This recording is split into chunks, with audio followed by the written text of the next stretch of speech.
Dans cette vidéo, nous allons voir comment éliminer l'urée issue de l'activité des cellules. Vous êtes prêts? C'est parti!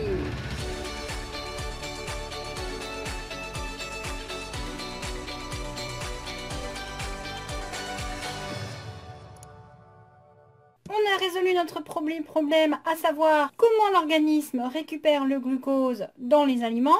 Nous allons maintenant, problème numéro 2, essayer de comprendre comment l'organisme se débarrasse de l'urée, ce déchet. Ainsi donc, on peut se poser la question, quel organe enlève l'urée du sang? Nous allons donc devoir faire une première observation pour essayer d'émettre une hypothèse. Alors, qu'est-ce qu'on observe? Déjà, on élimine des déchets sous forme liquide comme le sang.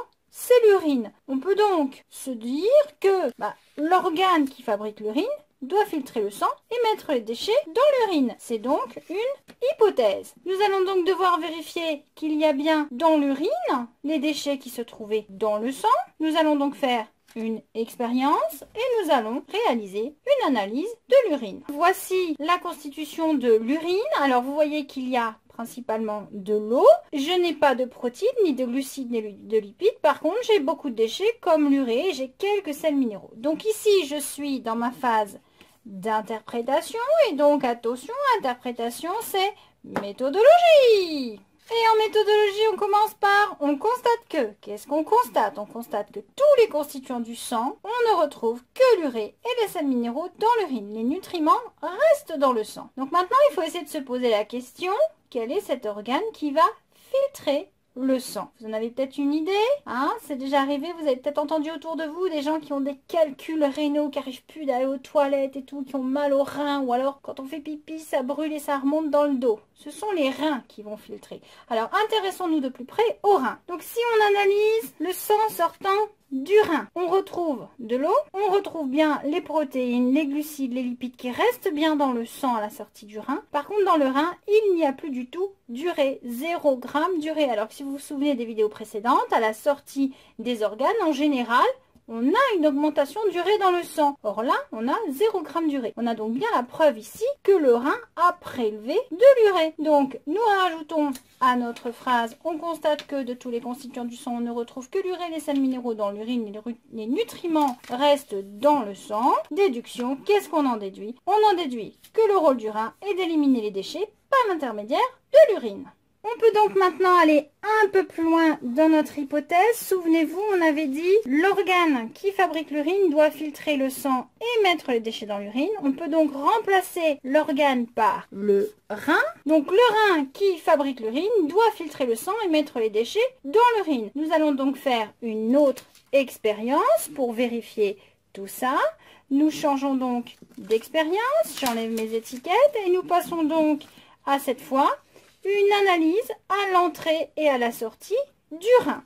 Donc nous allons reprendre nos étapes, résultats, interprétation et méthodologie d'analyse. Donc maintenant, nous prenons la constitution du sang entrant dans un rein et d'un sang sortant du rein. Voici mes résultats. Je compare, la quantité d'eau ne varie pas beaucoup. Si j'ai perdu 10 g d'eau. Donc le rein a bien pris de l'eau. Protéines, ça bouge pas. Glucides, ça bouge pas. Lipides, ça bouge pas. Donc le rein ne prélève pas ces 3 nutriments. Par contre, 0,45 g à l'entrée du rein, 0 g à la sortie. On peut donc faire une phrase de constatation. On constate que le sang sortant du rein ne contient plus d'urée, 0 g, alors que le sang entrant contenait 0,45 g pour 1 litre de sang. Qu'est-ce qu'on en déduit? On en déduit que le rein a prélevé l'urée du sang. Nous pouvons donc maintenant finir notre démarche de méthodologie et poser notre conclusion, à savoir que le rein élimine l'urée dans l'urine. Donc vous avez ici l'appareil urinaire de l'homme avec ici un rein. Attention, hein, j'ai mis une flèche, je montre un rein, sinon je dis en général les reins parce que j'en ai 2. Ce rein donc va filtrer le sang. Vous voyez que nous avons ici une artère et nous avons également ici une veine. Le rein va donc filtrer le sang. Il va produire de l'urine.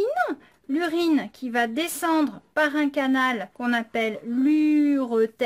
Cette urine va descendre jusqu'à une poche qu'on appelle la vessie. Et La vessie, quand elle sera pleine, va éliminer donc l'urine par un canal qui s'appelle l'urètre. Ouh, vous allez me dire, ureter, urètre, comment on va faire pour s'en souvenir? Ça se ressemble qui est qui? Bah c'est simple. Ureter. 1, 2, 3, 4, 5, 6, 7. Urètre. 1, 2, 3, 4, 5, 6. Là, vous avez 7 lettres. C'est un long canal. Et là, vous avez 6 lettres. C'est un petit canal. Donc, le mot le plus long pour le tuyau le plus long. Le mot le plus court pour le tuyau le plus court.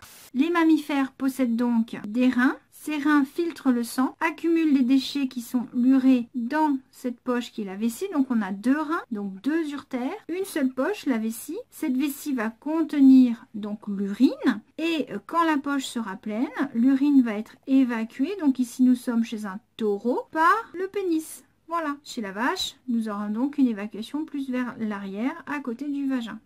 Mais attention, ce n'est pas la même sortie que pour le vagin. Les reins produisent donc de l'urine. L'urine va circuler dans l'urtère. Mais attention, l'intestin est branché sur la même sortie. Donc nous avons les déchets qui arrivent. Et au final, nous avons un seul canal qui élimine soit l'urine, soit les fesses de l'oiseau. D'accord? Et ce mélange en fait des deux va s'appeler le guano.